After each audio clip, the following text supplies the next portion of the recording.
성경의 숲을 걷다 오늘은 사무엘하 13장입니다.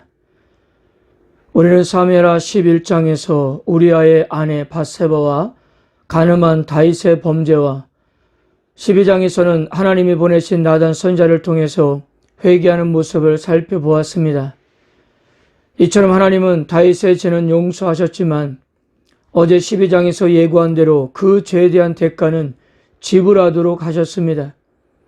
이것이 죄에 대한 하나님의 공의이기 때문이에요. 그래서 가장 먼저 밧세바를 통해서 낳았던 첫 번째 아들이 죽습니다. 그리고 12장에서 나단 선지자를 통해서 예고한 대로 사무엘하 13장부터는 다윗이 저지른 죄로 인해서 발생한 사건들을 소개하고 있는 것입니다. 사무엘하는 총 24장으로 되어 있는데요. 오늘 본문인 13장부터 계산해 보면 거의 절반에 가까운 내용이 다윗의 죄악으로 인해서 발생하는 사건들이었습니다. 자녀들 안에서 성폭행이 일어나고 또한 서로 죽이는 일들이 발생하고요. 아들에 의해서 쿠데타까지 발생하게 됩니다. 그리고 나단이 예고한 대로 그 아들에 의해서 다윗의 아내들이 유린당하는 장면까지 기록하고 있습니다. 이런 상황에서 다윗은 아마도 가슴을 치면서 통곡을 했을 것입니다. 자신의 죄악으로 벌어진 사건들을 자기 두 눈으로 보면서 그 눈에는 눈물이 마르는 날이 없었을 거예요. 성경 기자는 다윗이 범한 죄로 말미암아 벌어지게 될 사건들의 서막을 열면서 1절에서 이렇게 시작하고 있습니다. 그 후에 이 일이 있으니라. 여러분, 그 후라는 것은 언제를 말하는 것일까요? 다윗의 범죄 이후에 하나님께서 나단 선지자를 보내 심판을 예고한 이유를 말합니다. 하나님께서 나단 선지자를 통해서 경고한 예언의 시작이 바로 다윗의 첫째 아들이요 별다른 문제가 없다면 왕위를 이어받을 수 있는 암논에게서부터 일어났습니다. 그런데 그가 저지른 죄악은 아버지 다윗의 죄와 너무나도 흡사했다는 거예요. 바로 다윗의 범죄를 그의 첫째 아들인 암논이 그대로 답습하고 있었던 것입니다. 암논이 이복노예인 다말을 사랑하는 모습은 당시 궁궐에서 비일비재한 일이었다고 합니다. 암논도 순수한 사랑으로 다말을 사랑한 것이 아니라 단순히 성적인 관심을 가졌을 뿐이었습니다. 근데 문제는 암논도 자신이 다말을 사랑해도 어찌할 수 없는 줄을 알고 있었다는 거예요. 당시 처녀 공주들은 외부인과의 접촉이 금지되었고 함부로 거주지를 옮겨 다닐 수가 없었습니다. 그래서 그가 다말을 만난다는 것은 물리적으로 불가능했던 것입니다. 그리고 암논이 의도하고자 하는 것은 이스라엘에서는 있을 수가 없는 일이었습니다. 다말이 암논을 거부하면서 했던 말을 한번 보세요. 12절입니다. 이런 일은 이스라엘에서 마땅히 행하지 못할 것이니 이 어리석은 일을 행하지 말라. 여기서 다말이 말한 어리석은 일에 해당되는 히브리 단어가 네발라인데요. 이 단어는 휘족속인 세겜이 야곱의 딸 디나를 겁탈할 때 사용되었던 말입니다. 그래서 이 말은 구약 성경에서 대개 두 가지의 의미로 사용되었어요. 첫째, 도저히 용서받지 못할 짐승 같은 행위를 뜻하고요. 둘째는 주변 사람들의 분노를 자아낼 만한 악독한 일인 걸로 그렇게 의미했습니다. 이러한 상황이라면 다말과의 관계는 절대로 이루어질 수 없는 관계였음에도 그는 포기하지 않았습니다. 그런데요, 이 모습이 다윗의 모습이었던 거예요. 다윗 역시도 포기하지 않았습니다. 밧세바에 대해서 알아보았더니 그녀의 친정아버지와 그녀의 남편은 현재 다윗에게 있어서 아주 충성스러운 신하들이었습니다. 무엇보다도 그녀의 남편은 현재 목숨을 걸고 전쟁에 나가 있는 상황이에요. 그런데도 여인을 데려왔을 때 그때 밧세바는 생리 중이었습니다. 그런데 다윗은 그것을 기다렸다가 자신의 정욕을 채우고 말았던 것입니다.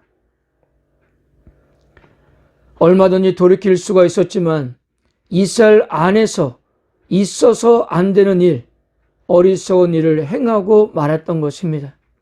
그런데 그런 어리석은 일을 그의 아들이 그대로 답습하고 있었다는 거예요.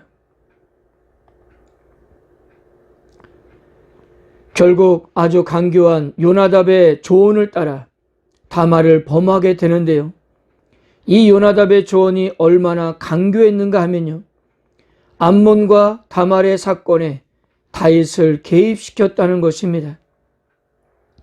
즉 딸이 아들에게 성폭행을 당하는 사건에 아버지가 일정한 역할을 하게 만들었던 것입니다. 그리고 기가 막힌 것은 이 사건을 계기로 압살롬이 암논을 죽이게 되는데요. 이 사건 역시 아버지인 다윗이 일정한 역할을 하게 되었다는 사실입니다. 다윗이 밧세바를 범하고 그리고 그가 임신했다는 것을 알고 자신의 범죄 사실을 감추기 위해서 철저하게 은폐하고 숨겨서 아무도 모르게 일을 추진했던 다윗이 아니었습니까?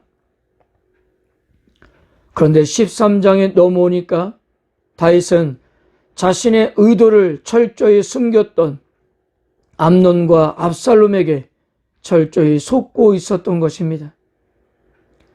다윗은 아무것도 알지 못한 채 다 자신의 허락하에 범행들이 이루어지고 있었던 거예요. 그리고 보세요. 죄악을 범할 때 하나님을 무서워할 줄 몰랐던 다윗처럼 자식들도 전혀 두려움 없이 눈 하나 깜빡이지 않고 아무런 양심의 가책도 없이 그렇게 죄를 짓고 있었던 것입니다. 다윗 한 사람의 죄가 자식들에게 그대로 영향을 미치고 있었던 거예요. 성도 여러분, 다윗 자신에게 이보다 더 큰 형벌이 어디 있을까요? 다윗은 부지불식간에 아들들의 사건에 연루되었던 것입니다. 정말 어마어마한 대가를 지불하고 있었던 것입니다. 그런데 우리를 당하게 만드는 것은 바로 다윗의 태도입니다. 다윗은 하나님의 기준과 관점에서 올바로 분별하고 무엇인가를 현명하게 판단을 했어야만 했는데 그저 화만 낼 뿐이었습니다. 그렇다면 왜 다윗은 분노만 할 뿐 암논을 처벌하지 않았을까요?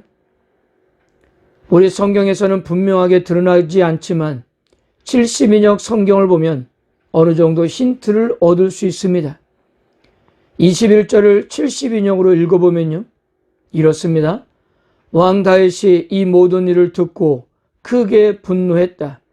그러나 그의 아들 암논의 영혼을 아프게 하지 않았다. 왜냐하면 그가 그의 맏아들인 암논을 사랑했기 때문이다. 아마도 다윗은 첫 번째 아들인 암논을 자신의 후계자로 생각했던 것으로 보여집니다. 그래서 그에게 있는 흠을 그냥 덮고 가려고 한 것 같아요. 아버지로서 당연한 마음이었을 것이지만요, 다말에 대해서는 그 어떤 조치도 취하지 않았습니다. 결국 이 계기로 압살롬은 암논을 죽이려는 계획을 세우게 된다는 거예요.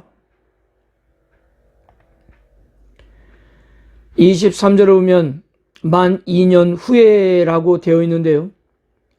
일반적으로 2년의 시간을 히브리어로 슈네 사님이라고 표현하는데 본문에서는 슈나타임 야밈으로 표현을 했습니다. 이것을 직역하면 2년의 날들이라는 의미예요.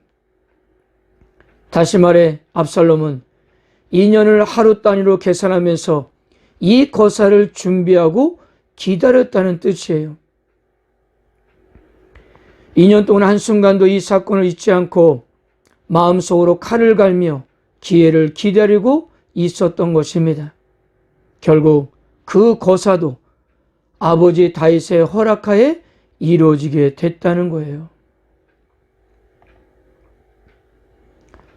사랑하는 성도 여러분, 다윗은 분명 이 모든 것이 자신의 죄로 말미암아 일어나고 있다고 생각했을 것입니다. 물론 아직 시작에 불과했지만 자신이 범한 죄악을 후회하고 또 후회했을 거예요. 자신의 죄에 대한 열매를 자식들이 거두고 있는 것을 두 눈 뜨고 볼 수가 없었을 것입니다. 후회한다고 되돌려줄 수 있는 것이 아니기 때문에 가슴을 칠 수밖에 없었을 것입니다.